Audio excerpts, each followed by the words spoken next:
Hello प्यारे बच्चों, कैसे हो आप सब लोग। आशा करता हूँ कि आप सब लोग अच्छे ही होंगे और मैं स्वागत करता हूँ आपका आप ही के अपने चैनल एग्जाम सक्सेस मंत्रा पे।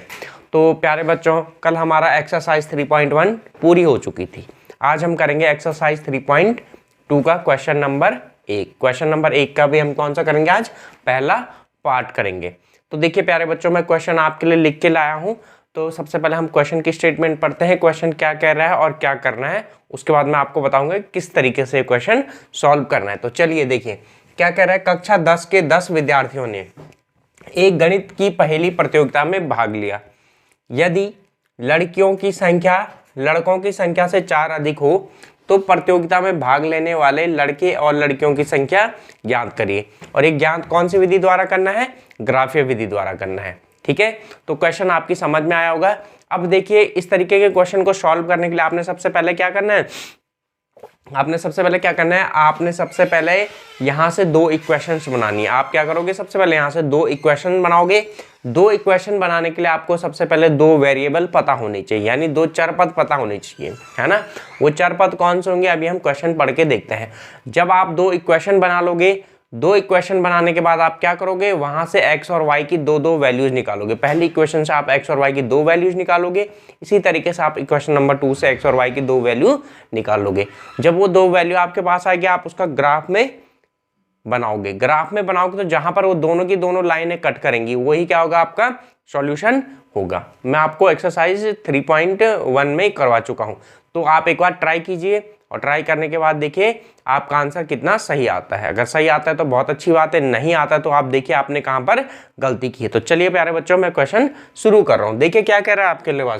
कक्षा 10 के 10 विद्यार्थियों ने गणित की पहली प्रतियोगिता में भाग लिया और लड़कियों की संख्या लड़कों की संख्या से 4 अधिक है। सबसे पहले तो आप समझिए कि कुल विद्यार्थियों की संख्या कितनी है, 10 है। और किस किस ने भाग लिया, लड़के और लड़कियों ने।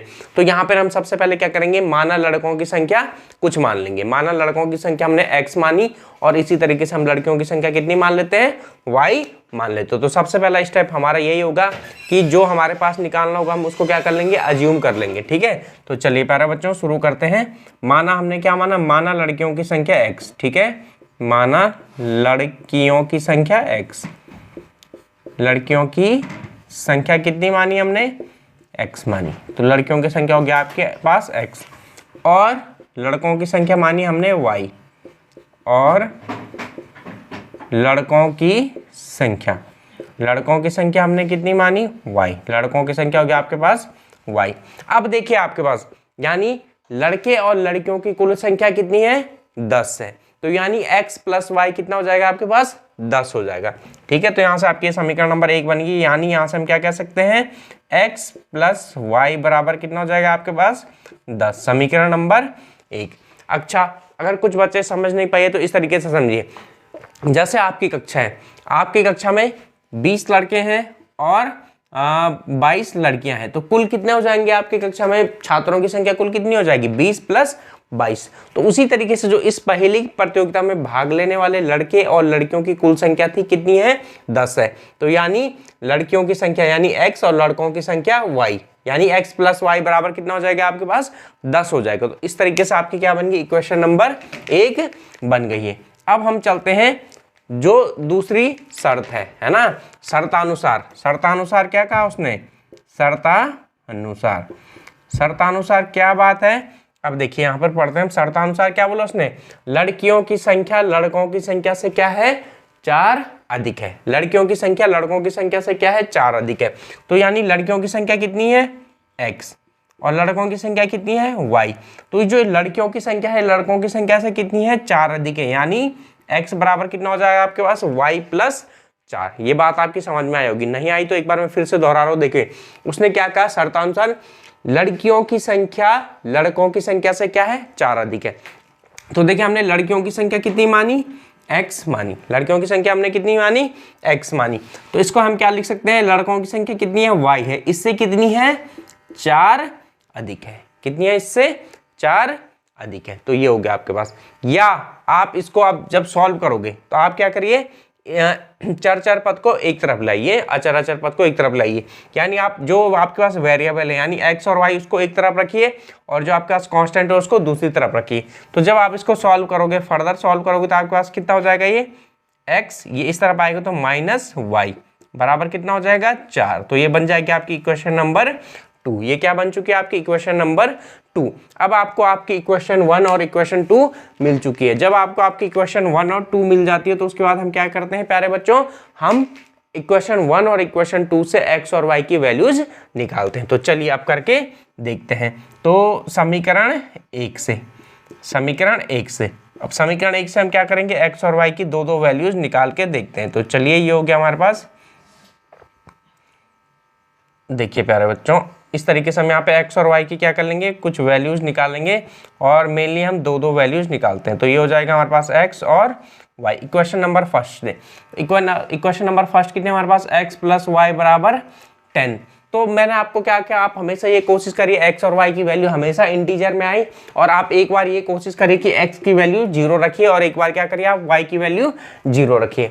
तो अगर ऐसा करके यानी x की वैल्यू 0 रख के y की वैल्यू इंटीजर आती है तो बहुत ही अच्छा है, नहीं आती तो आपको कोई और वैल्यूज पुट करनी पड़ेगी। उसके बाद आप क्या करोगे, y की वैल्यू 0 पुट करोगे और x की वैल्यू देखोगे कोई इंटीजर आ रही है या नहीं आ रही है। अगर इंटीजर आती है या पूर्णांक आती है तो वो वैल्यू बहुत अच्छी होंगी। अब देखिए सबसे पहले हमने क्या कहा, आप सबसे पहले कोशिश करिए एक बार x की वैल्यू को 0 पुट करिए। तो x की वैल्यू जब आप 0 पुट करोगे तो देखो x की वैल्यू आपने 0 पुट की तो 0 प्लस वाई बराबर 10, यानी y की वैल्यू कितनी आ गई आपके पास यहाँ पे 10 आ गई। तो यानी x की वैल्यू 0 पुट की तो y की वैल्यू कितनी आ गई 10 आ गई।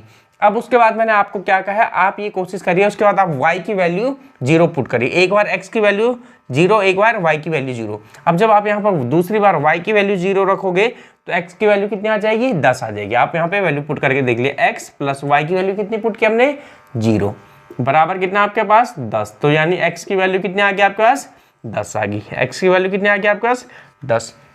प्यारे बच्चों ये सबसे आसान तरीका होता है आपकी x और y की वैल्यूज निकालने की। क्या बताया मैंने आपका, एक बार आप x की वैल्यू कितनी पुट कर लीजिए 0 और एक बार आप y की वैल्यू 0 पुट कर लीजिए। ये सबसे आसान तरीका होता है। अगर यहाँ से आपको इंटीजर मिल रहा है तो आपके बाकी कुछ करने की जरूरत नहीं है। अगर यहाँ से आपको x या y की वैल्यू इंटीजर नहीं मिलती है तब आप 0 के अलावा कोई भी वैल्यू रख सकते हो, और मैंने आपको बताया आपकी मर्जी, जो मर्जी आए आप वो वैल्यू पुट कर सकते हैं। समझे ना, समझे प्यारे बच्चों, जो आपकी मर्जी आए आप वो वैल्यूज पुट कर सकते हो, इसमें कोई भी इश्यू नहीं है। लेकिन हाँ, आपने एक रिस्ट्रिक्शन मैंने आपके लिए लगा रखा है। वो रिस्ट्रिक्शन क्या है, आप x और y की हमेशा ऐसी वैल्यू पुट करेंगे ताकि आपको क्या मिले, सॉल्व करने पर जो x और y की वैल्यू मिल रही है वो हमेशा इंटीजर में ही मिले। तो ये आपको ध्यान रखना है। तो इक्वेशन फर्स्ट से हमारे पास आ चुके हैं 2x की वैल्यूज 2y की वैल्यूज। अब हम इन्हें नाम दे देते हैं। मानव ये क्या गया हमारे पास, पॉइंट ए हो गया, ये हो गया हमारे पास पॉइंट बी हो गया। अब इसी तरीके से हम क्या करेंगे, इक्वेशन नंबर 2 से भी x और y की दो वैल्यूज निकालेंगे। तो चलिए अब इक्वेशन नंबर 2 से हम x और y की दो वैल्यूज निकालते हैं, यानी समीकरण नंबर 2 से, समीकरण नंबर 2 से फिर हम क्या करेंगे, इसी तरीके की एक टेबल बनाएंगे। अब जब हम इसी तरीके की टेबल बनाएंगे तो अब देखिए फिर क्या होगा, एक x आएगा और फिर क्या आएगा y आएगा। तो कौन सी हमारे पास इक्वेशन नंबर 2, ये है हमारे पास equation number 2, x minus Y बराबर 4। तो एक बार आप क्या कर लीजिए, x की वैल्यू 0 पुट कर लीजिए, है ना।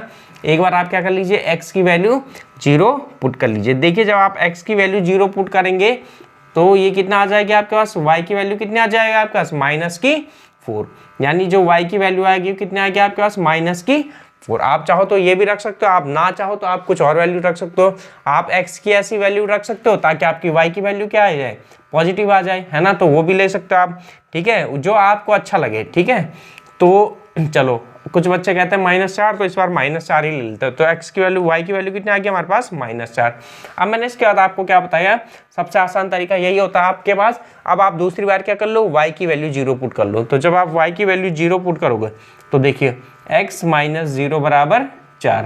तो x की वैल्यू कितनी आ जाएगी आपके पास 4, यानी x की वैल्यू कितनी आ गई आपके पास 4। तो इस तरीके से आपको इक्वेशन नंबर 2 से भी 2 पॉइंट मिल चुके हैं जिनको हम नाम दे देते हैं C और डी। ठीक है प्यारे बच्चों, तो इस तरीके से जो हमारा पहला पार्ट था, यानी जो हमारे पास स्टेटमेंट दिया था उस स्टेटमेंट से हमने 2 इक्वेशन निकाल ली, इक्वेशन से हमने पॉइंट्स निकाल ली। अब चलते हैं हम अपने क्वेश्चन के दूसरे पार्ट्स की तरफ, यानी इसको हमने ग्राफीय विधि से क्या करना है, सॉल्व करना है। तो चलिए अब हम इसको ग्राफीय विधि से सॉल्व करके देखते हैं इसका आंसर क्या आता है। तो ये क्या होती है हमारे पास y एक्सिस, ये हो गया हमारे पास y, ये हो जाएगा अपने पास y डैश। ठीक है, और इस तरफ क्या होती है हमारे पास x एक्सिस, x और x डैश। अच्छा देखिए x एक्स पर हमारी मैक्सिमम वैल्यू कितनी है, 10 है। x एक्स पर मैक्सिमम वैल्यू कितनी है हमारी, 10 है। ठीक है, तो इसको थोड़ा बना लेते हैं बड़ा, ताकि सारी वैल्यूज हमारी आ जाए। x एक्स पर हमारी मैक्सिमम वैल्यू कितनी है, 10 है, तो हम इसे थोड़ा बड़ा बनाने की कोशिश कर रहे हैं ताकि हमारी x एक्सिस पे सारी वैल्यूज आ जाए। x डॉट हो गया। ठीक है, अच्छा देखो y एक्स पर हमारी कितनी है मैक्सिमम वैल्यू, 4 है ना। y एक्स पर भी मैक्सिमम वैल्यू कितनी है, 10 है। तो चलिए इसको हम बड़ा बना लेते हैं ताकि यहाँ पर हमारे सारे के सारे आ जाएं, x एक्सिस पे भी सारे आ जाएं और y एक्सिस पे भी सारे आ जाए। तो इसलिए इसको मैं थोड़ा नीचे बनाता हूँ।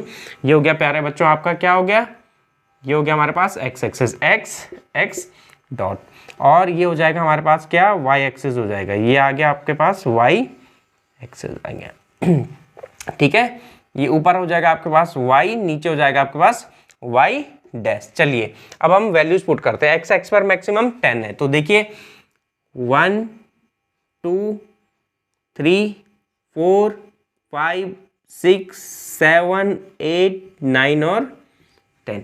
ठीक है, तो ये x एक्सिस पे हो गया हमारे पास 10। इसी तरीके से हम चलो इनको नाम देते हैं 1 2 3 4 5 6 7 8 9 और 10। इसी तरीके से हमारा y एक्सिस पे भी मैक्सिमम वैल्यू कितनी है, 10 है, तो इसको भी हम कर लेते हैं 10। ठीक है, 1 2 3 4 5 6 7 8 9 10। ठीक है, और आगे जरूरत नहीं हमें, तो 1 2 3 4 5 6 7 8 9 और 10। अच्छा अब देखिए जो हमारे पास जो y एक्सिस है, y एक्सिस पर और कितने हमारे पास माइनस में भी है, तो y एक्सिस में हम कहाँ चलेंगे, थोड़ा नीचे भी चलेंगे। तो यानी ये हो जाएगा -1 -2 -3 -4 -1 -2 -3 और -4। क्या x एक्सिस पे हमारे पास कहीं माइनस है, नहीं है। तो चलिए अब हम इन पॉइंट को ड्रॉ करते हैं। देखिए इक्वेशन नंबर फर्स्ट से जब x की वैल्यू 0 है तो y की वैल्यू कितनी है, 10 है। यानी यहाँ पर क्या होता है, यहाँ पर आपका x भी 0 होता है और y भी 0 होता है, जो क्या होता है आपका ओरिजिन पॉइंट होता है। तो यानी x की वैल्यू 0, तो x की वैल्यू 0, तो y की वैल्यू कितनी हो गया आपके पास 10। तो यानी पहला पॉइंट ही हो जाएगा आपके पास पॉइंट A। अब उसके बाद क्या है, जब x की वैल्यू 10 है तो y की वैल्यू कितनी है 0, x की वैल्यू 10 यानी ये, और तो यहाँ पे y की वैल्यू कितनी है आपके पास 0। ठीक है, तो y की वैल्यू कितनी हो जाएगी आपके पास यहाँ पे 0 हो जाएगी। तो अब आपने उसके बाद क्या करना है प्यारे बच्चों, इन दोनों पॉइंट्स को आपने मिला देना है इस तरीके से। ठीक है, तो ये हो गया हमारे पास इक्वेशन, जो हमारी इक्वेशन फर्स्ट बनी थी उसकी क्या होगी, लाइन होगी। तो इक्वेशन फर्स्ट कहती है हमारे पास x प्लस वाई बराबर 10, तो यानी ये कौन सा हो जाएगा आपके पास x प्लस वाई बराबर 10 हो जाएगा। अब हम क्या करेंगे, जो दूसरे इक्वेशन से 2 पॉइंट आ रखे हैं उन 2 पॉइंट को भी ड्रॉ करेंगे। यानी x की वैल्यू 0 तो y की वैल्यू -4, x की वैल्यू 0 तो y की वैल्यू -4, यानी ये पॉइंट हो जाएगा आपका। ठीक है, a था, ये पॉइंट b था, ये कौन सा पॉइंट आया हमारे पास, पॉइंट c। तो ये आ गया आपके पास पॉइंट c। पॉइंट d क्या है आपके पास, x की वैल्यू 4 तो y की वैल्यू 0, x की वैल्यू ये हो गया आपके पास यहाँ पे कितनी है 4, तो y की वैल्यू 0। अब देखिए प्यारे बच्चों, आपने इसको मिलाना है, इस तरीके से आप इसको मिलाओगे। ठीक है, अब देखिए जहां पर ये कट करते हैं वही क्या होता है आपका आंसर होता है। ठीक है, जहां पर ये इक्वेशन कट करती है तो वही क्या होता है आपके पास आंसर होता है। तो ये देखिए 7 और ये इस तरीके से आएगा हमारे पास। देखिए प्यारे बच्चों, ये लाइन थोड़ा तिरछी ड्रॉ हो रखी है, तो इस कारण हमें थोड़ा प्रॉब्लम हो रही है। ठीक है, अगर आप स्केल से बनाओगे तो आपके स्केल से एकदम सीधे बनने चाहिए लाइन। ठीक है, सीधी बनेगी लाइन तो आपके आंसर कभी भी गलत नहीं आएगा।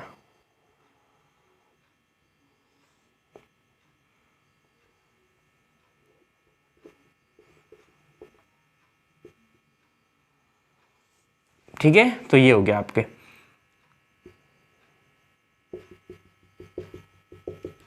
यहाँ पे और यहाँ पे, यानी देखिए एक्स एक्सेस पे कहाँ 7, एक्स एक्सेस पे कितना आपके पास 7 और वाई एक्सेस पे कितना है आपके पास, देखिए ये थोड़ा कितना हो रहा है हमारे पास, वाई एक्सेस ये है ना हमारे पास,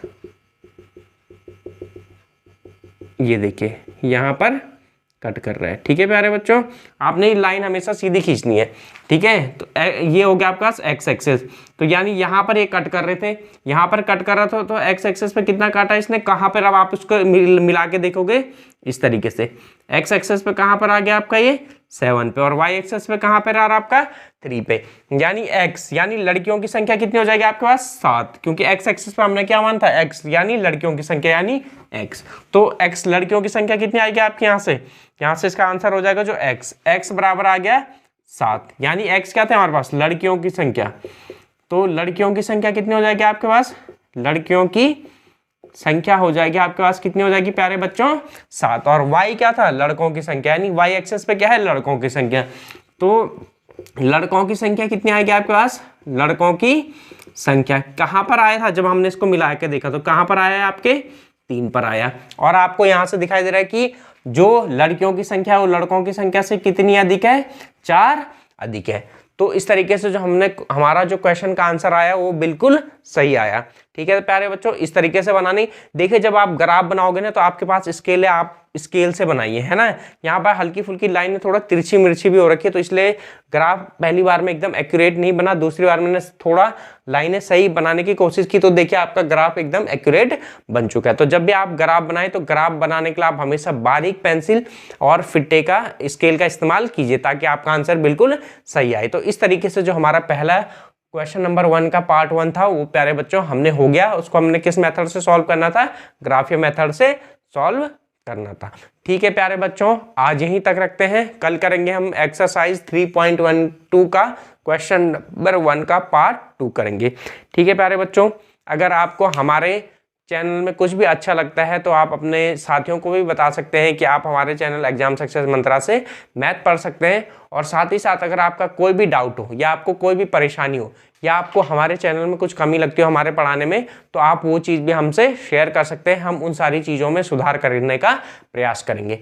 ठीक है प्यारे बच्चों, आप सभी को बहुत बहुत शुभ रात्रि।